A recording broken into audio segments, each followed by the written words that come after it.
Ultrasound imaging uses sound waves to create images of the human body. It is commonly used to visualize fetuses in the womb during pregnancy. This is called obstetric ultrasound.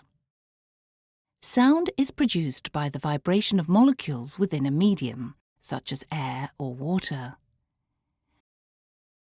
Sound travels through different mediums as waves of pressure and is characterized by its frequency, which is measured in units called hertz. We can hear sounds between 20 Hz and 20,000 Hz. The term ultrasound is used to describe sound waves with frequencies beyond human hearing, higher than 20,000 Hz.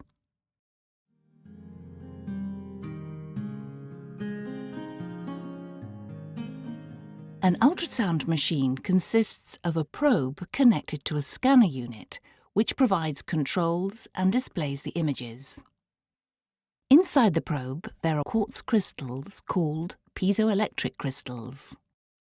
When an electric current is applied to these crystals, they change shape very rapidly. It is these rapid shape changes, or vibrations, which produce waves of ultrasound. The probe sends these ultrasound waves into the patient's body. At each boundary between different tissues or organs, some of the sound waves are reflected back to the probe, which records the position and strength of these echoes.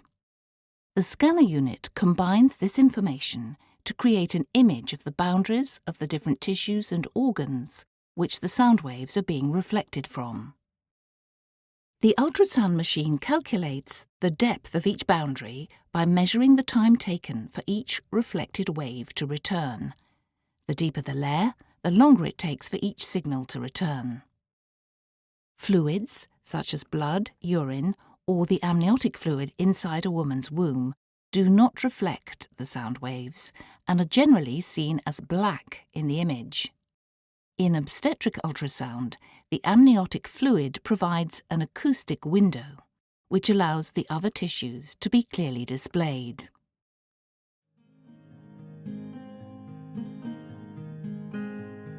Ultrasound probes come in different shapes and sizes depending on their use, and the sonologist should choose the appropriate probe to explore the specific area of interest in the body.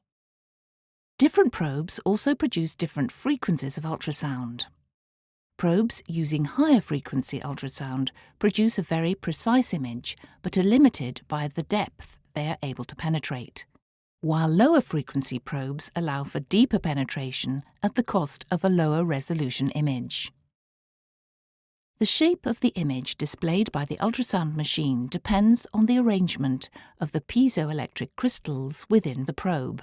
For example, a probe with a flat face or footprint has a rectangular or linear image. The curved shape of the curvilinear transabdominal probe, commonly used in obstetrics, produces fan-shaped or sector image. The footprint from the transvaginal probe is also fan-shaped, but typically has a wider sector angle than the transabdominal curvilinear probe. The piezoelectric crystals within the probe are very fragile. The probe is the most delicate and expensive part of the machine and should always be handled with care and stored correctly when not in use. The cable connecting the probe to the imaging unit is also vulnerable to damage if not looked after.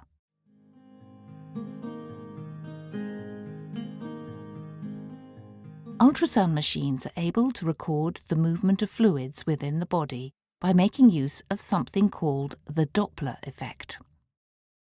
The frequency of a sound wave changes depending on whether something is moving towards or away from its source. This is known as the Doppler effect and is why the sound of an ambulance appears to get higher, its frequency increases as it comes towards you, and lower, its frequency decreases as it moves away from you. Ultrasound machines are able to record this shift in frequency to measure movement within the body. For example, to show the speed and direction of blood flow within an artery. This is most commonly shown with colour, where movement towards the probe is shown as red on the display and movement away from the probe as blue. In addition to colour Doppler, other common types of Doppler are pulsed wave Doppler and power Doppler.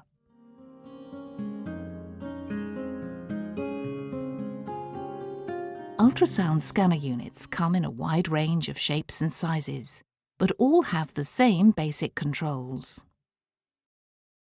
Using these controls to produce a clear image with the scanner is called knobology. The power of acoustic output controls the strength of the signal produced by the probe.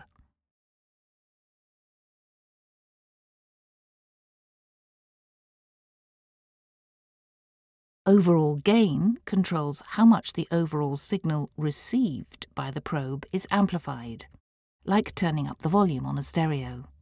The higher the gain, the brighter the overall image will be. Ultrasound signals decrease in strength the deeper they penetrate into tissue, meaning that the corresponding echo received by the scanner is also weaker. Uncorrected, this would result in the deeper parts of the image appearing darker than the superficial layers. To correct for this, the time gain control allows the sonographer to selectively increase or decrease the strength of signal received by applying different amounts of gain at different depths. The focus control allows you to produce a more detailed image of an area of interest by adjusting the focal point of the beam.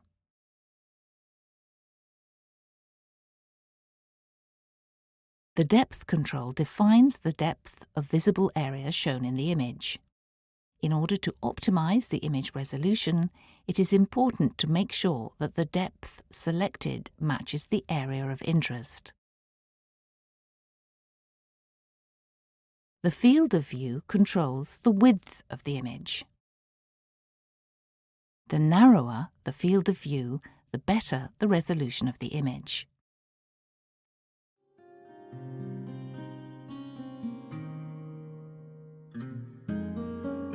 Some common situations can prevent the probe from receiving a clear signal and produce unclear or distorted areas in the image seen on the screen. These are known as artifacts. Different types of artifact can commonly occur. Their effect can be reduced by scanning with the probe in a different position. A reverberation artifact can happen when the ultrasound signal becomes trapped between two layers which act as reflectors, bouncing the signal between them.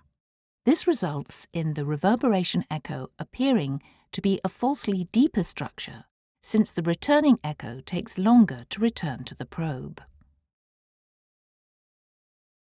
Ultrasound has trouble penetrating very dense material, such as bone, which can reflect the majority of the signal back to the probe, leaving an area of darkness beneath it in the image. Side lobe artifacts can happen when the ultrasound signal is reflected back from tissue to one side of the main sound wave, causing incorrect information being displayed in the image.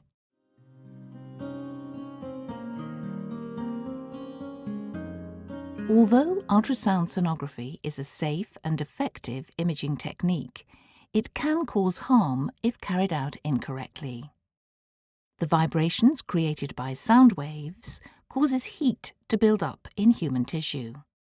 The amount of heat being produced is calculated by the ultrasound machine and is called the thermal index, or TI. A small increase in temperature is acceptable, but it is advisable to keep the TI below 1 wherever possible. Doppler sonography uses a pulsed signal which creates a lot of heat and has the highest TI. For this reason, Doppler should not be used in the first 12 weeks of pregnancy unless clinically indicated. In general, the higher the strength of the ultrasound signal, the higher the risk of causing damage to tissue. For this reason, the strength of the signal should always be as low as reasonably achievable. Alara.